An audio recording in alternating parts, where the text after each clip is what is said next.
Dear students, welcome to our class. আজকে আমরা test of হাইপোথিসিসের আরও কিছু টার্ম শিখব। গত ক্লাসগুলোতেও আমরা কিছু টার্ম জেনেছি, আরও কিছু টার্ম জানবো। তোমাদের কাছে বিরক্ত লাগছে যে শুধু টার্মগুলো শেখাচ্ছি। মূলত কথা হচ্ছে যে টেস্ট অফ হাইপোথিসিসের অঙ্কগুলো ছোট, কিন্তু ওর লজিকগুলো ইম্পর্ট্যান্ট। সেই লজিকগুলো জানতে হলে, পারতে হলে এই টার্মস সম্পর্কে কনসেপ্ট ক্লিয়ার থাকতেই হবে, নো ওয়ে। সুতরাং তোমাদের একটু কষ্ট হলেও টার্মসগুলো মনোযোগ দিয়ে দেখতে হবে বারবার এবং জানার চেষ্টা করতে হবে। আমি যতটুকু সম্ভব চেষ্টা করব ইজিলি এটা বুঝিয়ে দিয়ে তোমাদেরকে আসলে কনসেপ্ট ক্লিয়ার করে দিতে। বাকিটা তোমাদের পড়ে নিয়ে বুঝতে হবে। এখন আসো, আমরা লাস্ট ডেতে কী পড়েছিলাম? লাস্ট ডেতে আমরা বলেছিলাম যে টেস্ট স্ট্যাটিস্টিক, অর্থাৎ জেড টেস্ট, টি টেস্ট, এরকম দুটো টেস্ট, টি এবং জেড দ্বারা দুটো ফর্মুলা শিখিয়েছিলাম এবং সেটা কোত্থেকে কীভাবে আসে, এখানে প্যারামিটার জানলে কী হবে, না জানলে কী হবে, এই বিষয়গুলো আমি ক্লিয়ার করেছি। এখন আজকে আসো আমরা one tail two tail test পড়ি। আমরা এই হাইপোথিসিস পড়তে গিয়ে যেটা শিখেছি যে আমরা একটা হাইপোথিসিস নেই, একটা হলো নাল হাইপোথিসিস এবং তার এগেনস্টে একটা হাইপোথিসিস নেই যেটা হলো অল্টারনেটিভ হাইপোথিসিস।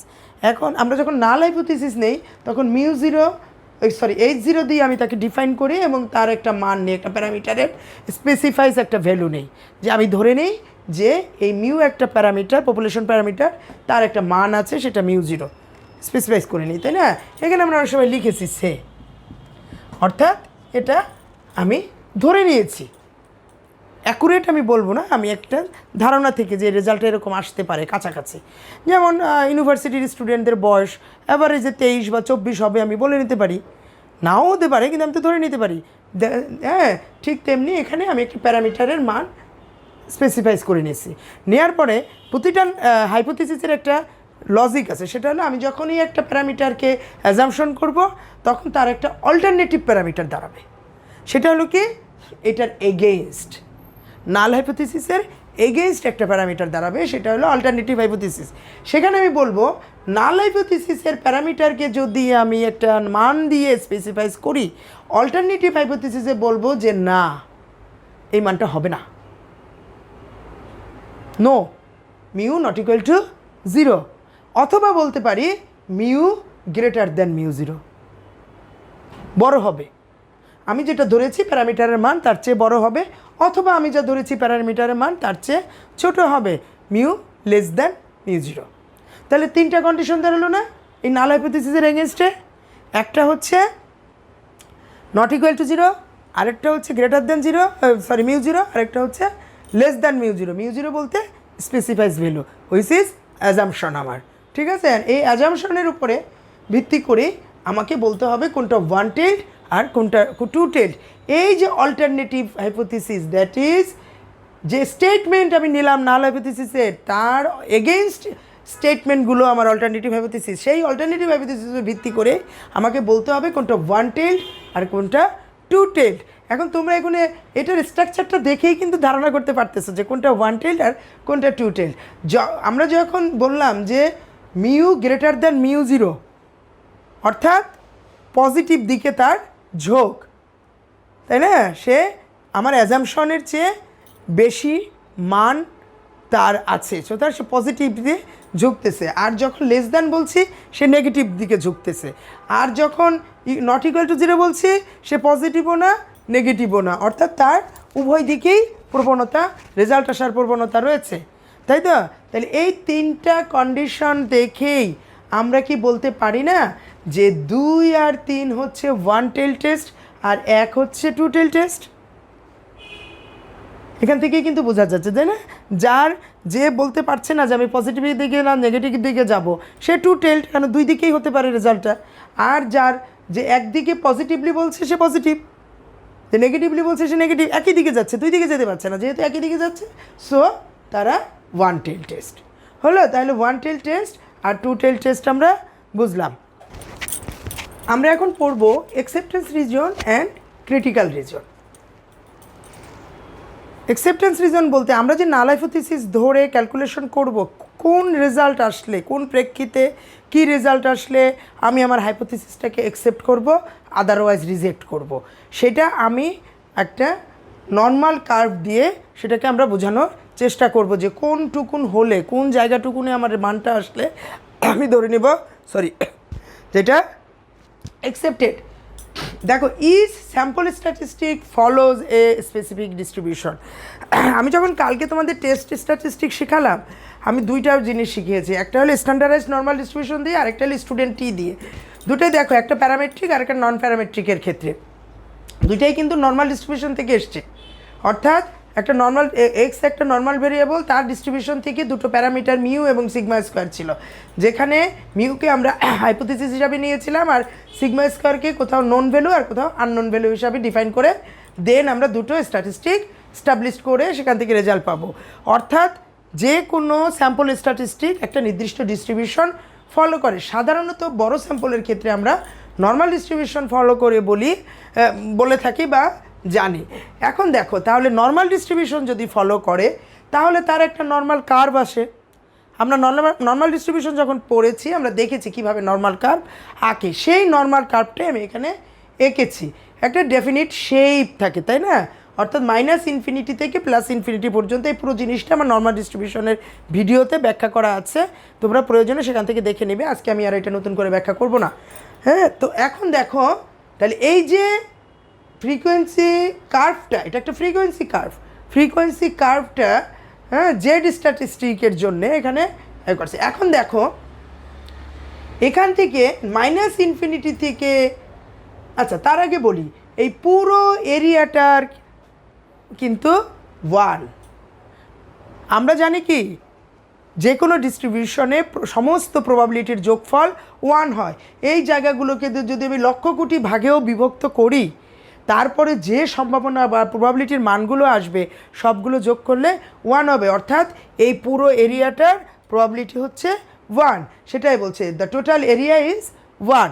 অর্থাৎ -ইনফিনিটি টু +ইনফিনিটি, এই পুরো জায়গাটা FZ, এটা স্ট্যান্ডার্ডাইজড নর্মাল ডিস্ট্রিবিউশন, হ্যাঁ, ইকুয়াল টু 1। এটা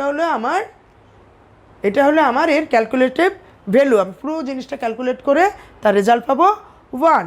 এখন দেখো, that calculated test statistic will fall in any region in the range space. এই রেঞ্জ স্পেসের যে কোনো জায়গায় আমার এটা পড়তে পারে।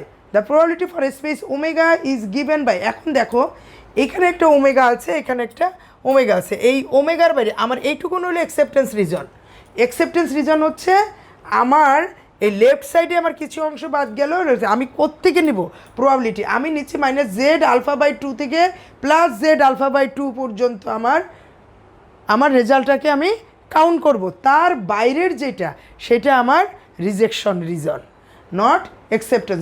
এটাই আমার ক্রিটিক্যাল রিজন। বুঝতে পেরেছি? আর আমি যে প্রবাবিলিটির রেঞ্জটুকু নিব, আমি সবটা নিতে পারবো না, আমি নিব না। আমার নির্দিষ্ট একটা রেঞ্জ থাকবে প্রবাবিলিটি নেওয়ার জন্যে। -ইনফিনিটি থেকে +ইনফিনিটি সব নিব না, আমার কিন্তু পপুলেশনের একটা রেঞ্জ থাকবে যে এতটুকু নিব। 18 বছরের ঊর্ধ্ব থেকে আমি কি বলবো, আমি 90 বা 95 বা 100 ইয়ার্স পর্যন্ত আমি এটাকে কাউন্ট করব। তাহলে সেক্ষেত্রে আমার কি, আমার নির্দিষ্ট সীমা দিয়ে দিয়েছি, কিন্তু ওই সীমার মধ্যে যখন আমার রেজাল্টটা পড়বে সেটা হচ্ছে আমার অ্যাকসেপ্টেন্স রিজন। হ্যাঁ, আর অ্যাকসেপ্টেন্স রিজনের বাইরে যে অংশটা, যেটা আমার ইয়ের মধ্যে নেই, আমার তথ্যের মধ্যে নেই, আমার ডাটার মধ্যে নেই, ডাটার বাইরে, তাকে আমি ধরেছি ক্রিটিক্যাল রিজন। সেই ক্রিটিক্যাল রিজনকে আমি ডিফাইন করেছি ওমেগা দিয়ে। ঠিক আছে?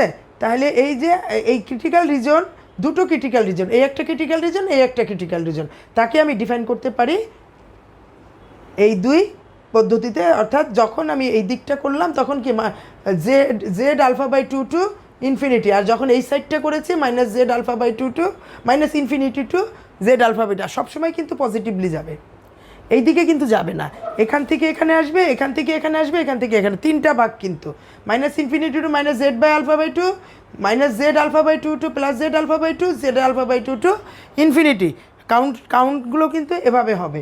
আমার অ্যাকসেপ্টেন্স রিজন বাদ দিলে আমার দুটো ক্রিটিক্যাল রিজন, একটা হলো -α2 -z⁴/2, আরেকটা হলো +z⁴/2 +ইনফিনিটি পর্যন্ত, তাই না? এই দুটো হলো, দুটোকে আমরা ওমেগা দিয়ে ডিফাইন করি। তাই বলেছে calculated statistic will fall in any region in the range space, the probability for a space omega is given by, এই ওমেগার এই অংশটুকুকে আমরা ডিফাইন করব এই ম্যাথমেটিক্যাল লজিক দিয়ে, সেটা এখানে বলেছে। আমরা বলেছিলাম যে here alpha is very pre specified probability, চিত্রে আমরা দেখেছি হ্যাঁ, যে যে আলফা মাইনাস আলফা না sorry infinity, minus infinity to plus infinity যে রেঞ্জ আমরা দিয়েছি, হ্যাঁ, সেখানে এটা খুব মানে স্পেসিফাইড প্রবাবিলিটি।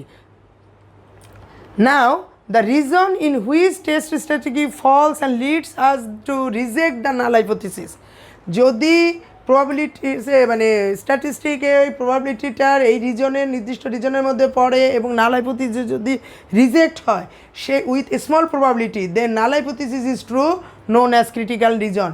এই যে চিত্রটা আমি এঁকেছিলাম, হ্যাঁ আগে এঁকেছিলাম, তো আমি আবার এখানে দেখাচ্ছি। এটা তো minus infinity to plus infinity, এখানেও এটা হচ্ছে অ্যাকসেপ্টেন্স রিজিয়ন, তাই না? আমরা বলেছি এটা হচ্ছে অ্যাকসেপ্টেন্স রিজন, আর এটা হচ্ছে Z alpha by two plus Z alpha by two, এটা হলো ক্রিটিক্যাল রিজন, তাই তো? এখন বলেছে যে দেখো now the region in which test statistic falls, আমরা ওই যে টি টেস্টের একটা ফর্মুলা দেখেছিলাম, জেড টেস্টের একটা ফর্মুলা দেখেছিলাম, ওখানে মানগুলো বসানোর পরে আমি তো একটা রেজাল্ট পাবো, সেই রেজাল্টটা কোন অংশে পড়ে তার উপরে নির্ভর করে নাল হাইপোথিসিস রিজেক্ট হবে না অ্যাকসেপ্ট হবে, এবং সেই জায়গাটাকেই ক্রিটিক্যাল রিজন বলে। যদি নাল হাইপোথিসিস এই জায়গাটাতে পড়ে তখন সেটা হবে যাবে ক্রিটিক্যাল রিজন, আর যদি এই জায়গাটুকুনে পড়ে সেটা হয়ে যাবে acceptance reason. The reason omega as শোন in the figure is known as, এই যে আমি এখানে ওমেগাকে শো করেছি, এটা হলো ওমেগাকে যে আমি শো করেছি এটাই হচ্ছে আমার ক্রিটিক্যাল রিজন শোন, হ্যাঁ ক্রিটিক্যাল রিজন হিসাবে আমরা ওমেগাকে শো করছি, which is bounded by minus Z alpha by two to plus Z alpha two, এই যে এইটুকুন দিয়া বাউন্ডেড হয়ে গেছে ক্রিটিক্যাল রিজন আর অ্যাকসেপ্টেন্স রিজন, দুইটা বাউন্ডেড হয়ে গিয়েছে নোন অ্যাজ। এখন এই যে বাউন্ডেড জায়গাটুকুন, এইটুকুন হচ্ছে আমার অ্যাকসেপ্টেন্স রিজন, আর বাকিটা হচ্ছে আমার, আর এর দুই পাশের যে জায়গাটা ওমেগা দিয়ে ডিফাইন করা হয়েছে এটা হলো আমার ক্রিটিক্যাল রিজন। তাহলে চিত্রের অংশটা বুঝতে পারছি। If the test statistic falls within the bounded region, bounded রিজনের মধ্যে যদি পড়ে তাহলে নাল হাইপোথিসিসটাকে আমরা অ্যাকসেপ্ট করবো, অর্থাৎ আমি টেস্ট স্ট্যাটিস্টিকের মান বসিয়ে যে রেজাল্ট পাবো সেই রেজাল্টটা যদি এখানে পড়ে তাহলে আমি অ্যাকসেপ্ট করবো, আদারওয়াইজ নাল হাইপোথিসিস রিজেক্ট করবো। এটুকুন বোঝা গেছে তো? একটু ক্রিটিক্যাল, পড়তে হবে, না পড়লে বোঝা যাবে না, বারবার পড়ে দেখতে হবে। ওকে, দেখো আমরা বলেছি যে যদি এই বাউন্ডেড এরিয়ার মধ্যে পড়ে স্ট্যাটিস্টিকের ভ্যালু তাহলে আমরা তাকে অ্যাকসেপ্ট করব, আদারওয়াইজ রিজেক্ট হবে, ওমেগার মধ্যে পড়লে রিজেক্ট হবে, এটা আমরা চিত্রের মাধ্যমে বুঝিয়েছি। তাহলে এখন আমার তো এই সম্পর্কিত একটা সিদ্ধান্তে আসতে হবে যে কখন কোথায় কি হবে। দেখো যদি জেডের ভ্যালু, জেড বলতে সেই স্ট্যান্ডার্ডাইজড নর্মাল ডিস্ট্রিবিউশনের যে জেড স্ট্যাটিস্টিকের মান নর্মাল ডিস্ট্রিবিউশনের মাধ্যমে আমরা বের করব জেড স্ট্যাটিস্টিকের মান, সেই জেডের মান যদি এই জেড আলফা বাই টু এর চেয়ে বড় হয়, জেড আলফা বাই টু এর চেয়ে বড় হওয়া মানে কি, সে কিন্তু ক্রিটিক্যাল রিজনে চলে যাচ্ছে, এইদিকে চলে যাচ্ছে, তাই না? এইদিকে চলে যাচ্ছে, জেড আলফা বাই টু এর চেয়ে বড় হয় জেডের মান, সেক্ষেত্রে নাল হাইপোথিসিস রিজেক্ট হবে। In case of alternative hypothesis mu greater than mu zero, যে ওয়ান টেল টেস্টের কথা আমরা বলেছিলাম। দেখো তাহলে কি এটা ওয়ান টেলড হয়ে যাচ্ছে না, শুধু এই পাশে চলে যাচ্ছে, পজিটিভ সাইড রাইট সাইডে চলে যাচ্ছে, তার মানে এটা সেই ক্ষেত্রে এইচ জিরো রিজেক্ট হবে। আবার যদি minus Z less than equal, অর্থাৎ জেডের মান নেগেটিভ ভ্যালু নেওয়া হয়, নেগেটিভ মানে কি, আমি এদিকে চলে আসতেছি, এবং সেটা যদি Z alpha minus Z alpha by two এর চেয়ে ছোট হয়, অর্থাৎ লেফট সাইডে চলে আসে, তখনও কিন্তু সে এই ওমেগা রিজনে পড়ে যাচ্ছে, অর্থাৎ ক্রিটিক্যাল রিজনে পড়ে যাচ্ছে, তখনও সে রিজেক্ট হবে null hypothesis in favour of সেই ওয়ান নেগেটিভ মানে লেফট কী বলে right side, one tailed right side আমরা পড়েছিলাম, one tailed right side, one tailed left side বা পজিটিভ নেগেটিভ, তাহলে এটা পড়ে যাচ্ছে হলো পজিটিভ সাইডে আর এটা পড়ে যাচ্ছে নেগেটিভ সাইডে, তখনও নাল হাইপোথিসিস রিজেক্ট হবে। আর যদি আমি পজিটিভ বা নেগেটিভ ভ্যালু না, আমি যদি মডুলাস ভ্যালু নেই, অর্থাৎ যে কোনো ভ্যালু নেই, পজিটিভ নেগেটিভ আমি জানি না, আমি জেডের ভ্যালু নিব, সেই ক্ষেত্রে জেড আলফা বাই টু, হ্যাঁ জেড আলফা বাই টু, জেডের মান যদি জেড আলফা বাই টু এর চেয়ে বড় হয়, জেডের যে কোনো ভ্যালুর মান নেগেটিভ হলেও আমি সেটাকে পজিটিভ ধরবো, সেইটা ধরে যদি জেডের মানটা জেড আলফা বাই 2 এর চেয়ে বড় হয় তাহলেই কিন্তু সে ক্রিটিক্যাল রিজনে পড়ছে, কোনো মানই কিন্তু অ্যাকসেপ্টেন্স রিজনে এখন আর পড়ছে না। সেক্ষেত্রেও কিন্তু নাল হাইপোথিসিস রিজেক্ট হবে in case of mu not equal two mu zero. অর্থাৎ আমরা যখন এই জিনিসগুলো এখন হয়তো বা এখনও জানি, আমি তোমাদের কনফিউশন রয়ে যাচ্ছে, কিন্তু আমরা যখন প্রবলেম সলভ করব তখন এই জিনিসগুলো ম্যাথমেটিক্যালি যখন করব তখন আরও ক্লিয়ার হয়ে যাবে। এখন শুধু বিষয়গুলো কনসেপ্ট দিয়ে জেনে রাখো, যেন পরবর্তীতে করতে গেলে তোমরা এগুলো ধরতে পারো যে কোথা থেকে আসছে জিনিসগুলো। হ্যাঁ, এর বেশি কিছু এখন আর বুঝতে চাইলেও পারবে না যতক্ষণ না প্রবলেম সলভ করবে। হ্যাঁ, এগুলো এই টার্মসগুলো জানতে হবে, আর অল্প কিছু টার্মস আছে সেটা পড়িয়ে আমি যখন প্রবলেমে চলে যাব তখন মোটামুটি তোমরা বুঝতে পারবে। ওকে বাই, আজকে এই পর্যন্তই থাক। একটু দেখো ভিডিওগুলো, দেখলে বারবার দেখলেই বুঝতে পারবে। থ্যাঙ্কস।